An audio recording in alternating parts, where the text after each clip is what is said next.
maanta oo ahayd maalin khamiis ah ayaa waxaa xarunta cilaajka Daarul Taqwaa qaybteeda Bosaso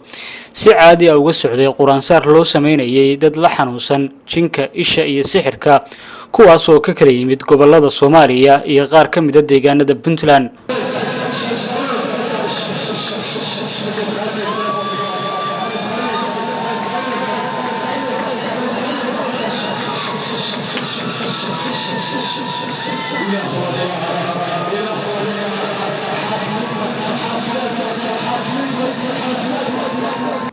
kasoo quraansaarka waxaa sidoo kale maanta weheliyay in dhammaan dadkii yimid lagu dul akhriyay kitaabka Qur'aanka Kariimka ah si uu Allah uga dulqaado dhibaatooyinka ay tabanayaan.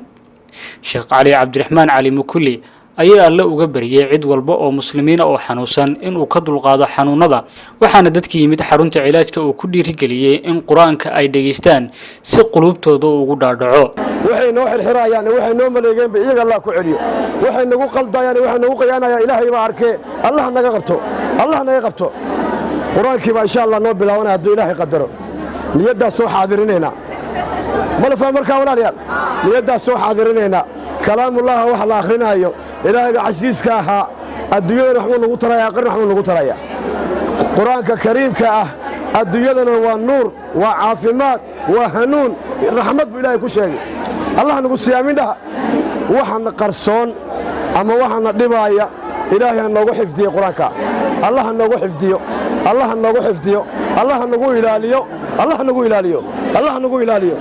insha Allah Quraankii baa noo bilaabanaya haddii Ilaahay qadaro niyada soo xaadirinayna kalaamullah waa lisaaraya Ilaahay baa igu caafinaya hanuun baa Ilaahay igu siinaya caalamka dhan Ilaahay hanuun buu ku siinaya Quraanka halka lagu akhriyo caalamka dhan baa Ilaahay hanuun ku siinaya annagana Ilaahay nagu hanuuniyo annaga waxaan ka doonaynaa Quraankana Ilaahay nagu siiyo Ilaahay wuxuu fiirnaya waa niyadeena niyada Allah nagu siiyo niyada saafida aan ku doonno Quraanka ku nimid Allah nagu siiyo ducada annaha iga ilaabina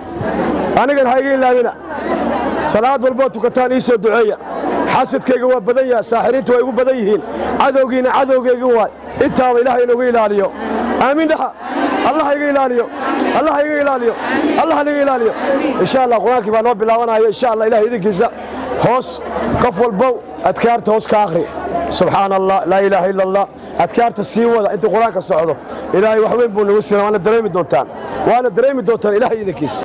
inta quraansaar ku socday ayaa waxa sidoo kale la daaweeyay dad la dhiban sixir siyaabo kala duwan loo soo adeegsaday si naftooda loogu dhibaateeyo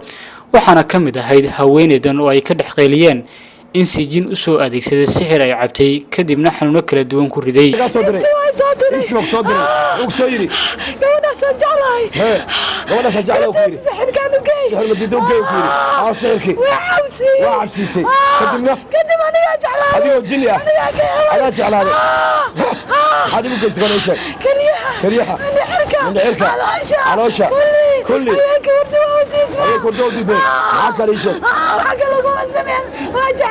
وجعشها هذا مجعشها هذا مجعشها كوي ها انا المغرسة ها يا غسل وش تقولان 8 سنة كيف كويس 8 سنة ها ما قال لي بقى اشتريها قالوا ما جيزن انا يا جعل لا تمغور عارف تعرف شو دياو او كيسن ها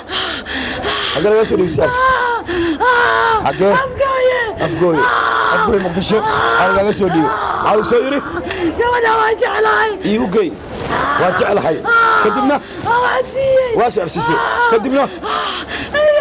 هذا بكهرينا ها سويتي سادة ما تقدم كواكا ما تقدم الدمسة يا وريا ها سوق هذا السعر كان قاعد يقوم إسراع سرع بيد حذافين بمشي أقول من سوريا صو تاجت وريا صدف أقول عرض بسم الله ودي بليسون كارل ودي بليسون مقعة حاو سألقوا هاي كليها من دعركة أيوه من دعركة كليها علاش كلها بينك مسيحان جري الله بشافه ما تبغى كوتاي ما أنت الله بيكوتاي xarunta cilaajka Daarul Taqwaa oo ku taala bariga magaalada ganacsiga Puntland ee Bosaso ayaa wali waxa ka socda quraansaar loo sameeyay dad yow kala duwan kuwaas oo qaarkood ay ku caafimaadeen isla markaasna ka kala yimid gobolada Soomaaliya iyo deegaanada Puntland.